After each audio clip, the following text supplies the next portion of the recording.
హైడ్రాపై high court ప్రశ్నల వర్షం కురిపిస్తోంది.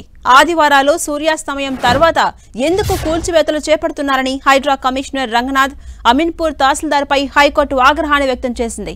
ఆదివారం మీరు ఎందుకు పనిచేయాలని ప్రశ్నించింది. సెలవుల్లో నోటీసులిచ్చి అత్యవసరంగా ఎందుకు కూల్చివేస్తున్నారని అడిగింది.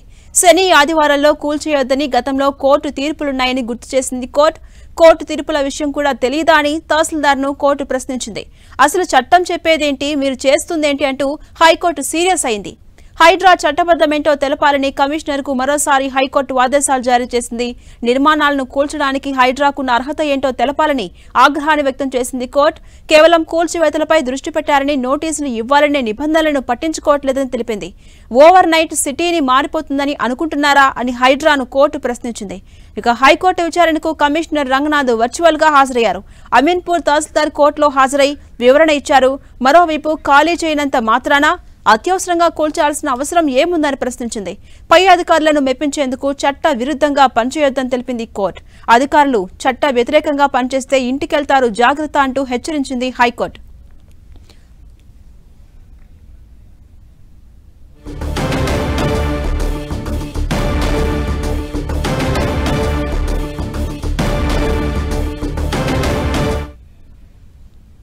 ఇక హైకోర్టు విచారణకు సందర్భంగా ఉన్నటువంటి అంశాలపై మరింత సమాచారం మా ప్రతినిధి సునీల్ అందిస్తారు. సునీల్, హైదరాబాద్ నగరంలో హైడ్రా కూల్చివేతలపై తెలంగాణ హైకోర్టు తీవ్ర ఆగ్రహం వ్యక్తం చేసింది.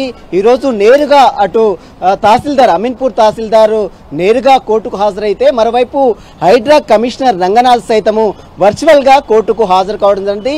ఇక రంగనాథ్ని కోర్టు అనేక ప్రశ్నలు కురిపించింది. అమీన్పూర్లో కూల్చివేతలు చేపట్టినటువంటి విషయాలకు సంబంధించిన దాని విషయంలో కావచ్చు, ఇటీవల నగరంలో కుకట్పల్లి కావచ్చు, మిగిలినటువంటి ఇబ్రహీంపట్నంలో కావచ్చు, ఆ కూల్చివేతలకు సంబంధించిన అనేక అంశాలకు సంబంధించిన దాంట్లో కూడా హైకోర్టు అనేక ప్రశ్నల వర్షం కురిపించింది. దీనికి సంబంధించిన దాంట్లో ప్రధానంగా కోర్టు ఒకటే గ్రహించింది. ఆదివారం శనివారం పూటనే ఎందుకు కూల్చివేతలు పదే పదే చేపడుతున్నారు, మిగిలినటువంటి రోజుల్లో కూల్చివేతలు ఎందుకు చేపట్టడం లేదు అనే ప్రశ్నలు పదే పదే హైకోర్టు ఉత్పన్నం చేయడం జరిగింది. దీనికి సంబంధించిన మాత్రము హైడ్రా కమిషనర్ రంగనాథ్ మాత్రము ఎలాంటి సమాధానం చెప్పలేదు.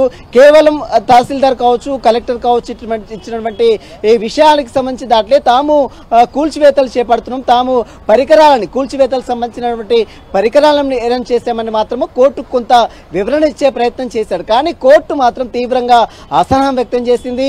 హైకోర్టు హైడ్రా విషయంలో హైకోర్టు ఎక్కడ కూడా సంతోషంగా లేదు. మొదటగా కొంత చెరువులను రక్షిస్తున్నారు, నాలాలను రక్షిస్తున్నారు, కాలువలను రక్షిస్తున్నారని కొంత ఉదారభావం చూపించినప్పటికీ కూడా దాని పేద ప్రజల మీద ఎక్కువగా తీవ్రంగా నష్టం వాటిల్లే అవకాశం ఉంది.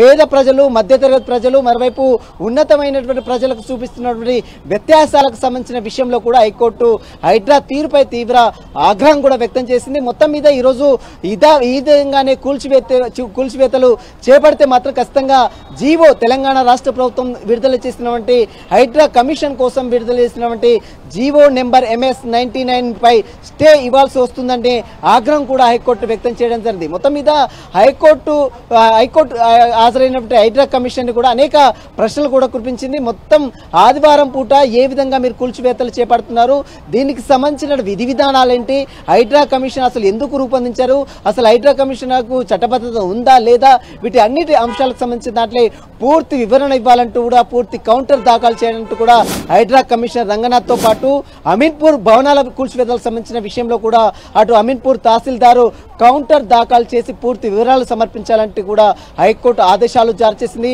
మరోవైపు కోర్టు అంటే ఎక్కడ తహసీల్దార్ కూల్చివేయాలని, చార్మినార్ తహసీల్దార్ హైకోర్టుని కూల్చివేయాలని ఆర్డర్స్ ఇస్తే వెంటనే మీరు కూల్చివేస్తారా, అసలు దీని విధి విధానాలు ఏంటి తెలుసుకోరా, పూర్తి వివరాలు సేకరించే ప్రయత్నం మీరు చేయరా, మీలో సమన్వయ లోపం ఉంది, అధికారులతో పాటు మీలో హైడ్రా కమిషనర్ కూడా సమన్వయ లోపం చాలా స్పష్టంగా కనబడుతుంది.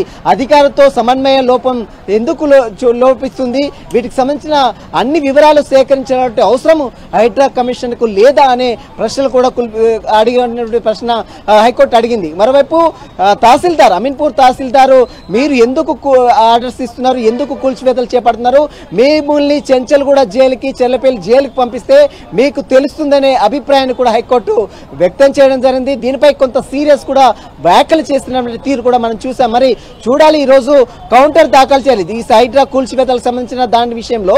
అటు హైడ్రా కమిషనర్ రంగనాథ్ తో పాటు మరోవైపు అమీన్పూర్ భవనాల కూల్చివేతలకు సంబంధించిన విషయంలో కూడా కౌంటర్ దాఖలు చేయాలంటూ కూడా హైకోర్టు ఈరోజు జస్టిస్ లక్ష్మణ్ బెంచ్ మరోసారి ఆదేశాలు జారీ చేసింది.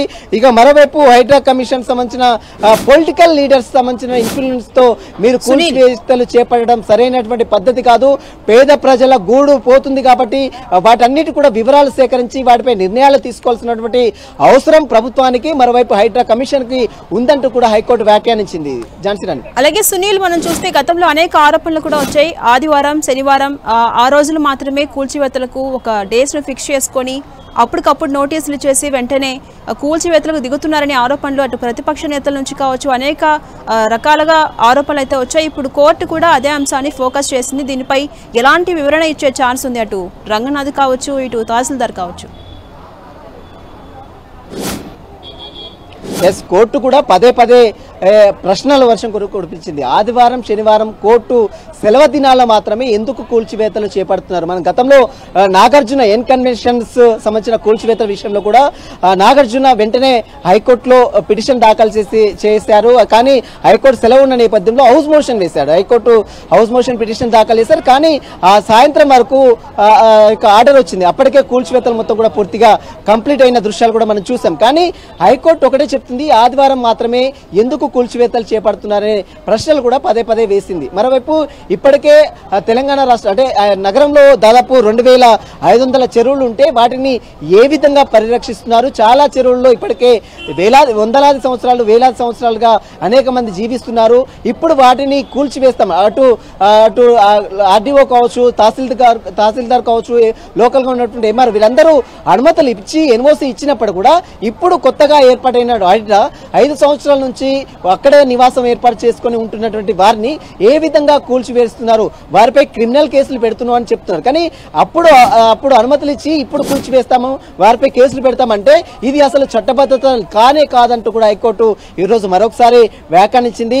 ముఖ్యంగా లాని ఖచ్చితంగా ఫాలో కావాల్సిందే, ఎవ్వరు కూడా రాజ్యాంగాన్ని అతిక్రమించి ముందుకు పోవడానికి వీల్లేదంటూ కూడా ఈరోజు హైడ్రా కమిషన్ రంగనాథ్కి చురకలు వేసింది. వీరిని జైలుకు వెళ్తే మాత్రం మీ పరిస్థితి ఏ విధంగా ఉంటుందో చూడాల్సినటువంటి అవసరం ఉంటుంది. చెంచల్గూడ కానీ చెర్లపల్లి జైలు కానీ వెళ్తే అక్కడ ఏ విధంగా ఉంటుందో అర్థమవుతుంది మిమ్మల్ని అక్కడ పంపిస్తే అనే వ్యాఖ్యలు కూడా హైకోర్టు ఈరోజు తహసీల్దార్నిపై చేసిందంటే ఏ విధంగా హైడ్రా తీరుపై హైకోర్టు ఏ విధంగా ఆగ్రహం వ్యక్తం చేసిందో దీన్ని చూస్తే మనకు చాలా స్పష్టంగా అర్థమవుతుంది. మరోవైపు నల్లకుంట కావచ్చు, బతుకమ్మ కుంట కావచ్చు, కుంటను పరిరక్షించాలనే ఉద్దేశంతో చేసింది. న్యాయవాది వచ్చారు. ఈరోజు కోర్టు చాలా సీరియస్ గా ఆగ్రహం వ్యక్తం చేసింది. ఎలాంటి వ్యాఖ్యలు చేసింది? ఫస్ట్ హిస్టరీ చెప్పాలా లేకపోతే court observation tahsildar she has done illegal act. Sunday రోజు చేయడం అనేది తప్పు.